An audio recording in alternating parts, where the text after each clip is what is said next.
Launch हैला X chat Elon Musk नुआ messaging app users का प्राइवेसी उपरे उठिला प्रश्न।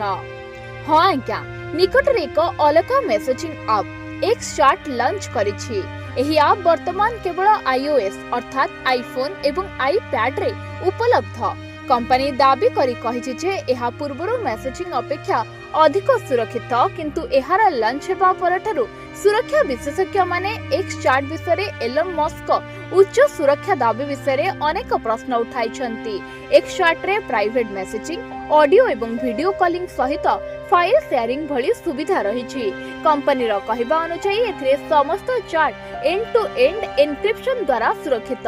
एहा सहित एथिरे पिन प्रोटेक्शन, मेसेज एडिट किंबा डिलीट करिपार विकल्प, सेल्फ डिस्ट्रक्टिंग मेसेज एवं स्क्रीनशॉट रोकिपार सुविधा मध्य मिलुछि। कंपनी एहा मध्य कहिछि जे एही ऐप रे कोनोसी विज्ञापन नाही एवं यूजर ट्रैकिंग मध्य करा जाय नाही। एक्स चैट रो प्राइवेसी को नै किछि प्रश्नबाची सृष्टि होइछि।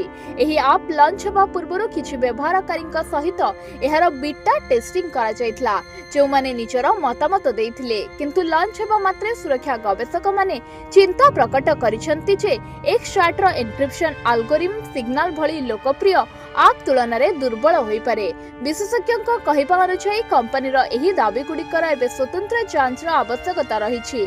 एक्स चैट को एक अलग ऐप भाव में प्रस्तुत करने निष्पत्ति एलन मस्क पुराना योजना ठारू टिके भिन्न जना पड़ुछि।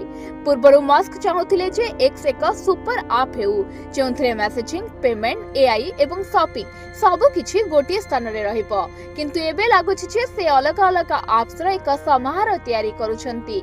सुरक्षा विशेषज्ञों मध्य एथिरे एंड टू एंड एन्क्रिप्शन थिले मध्य पिन सिस्टम, की स्टोरेज एवं अन्य वैषयिक दिगरे अधिक स्वच्छता आवश्यक।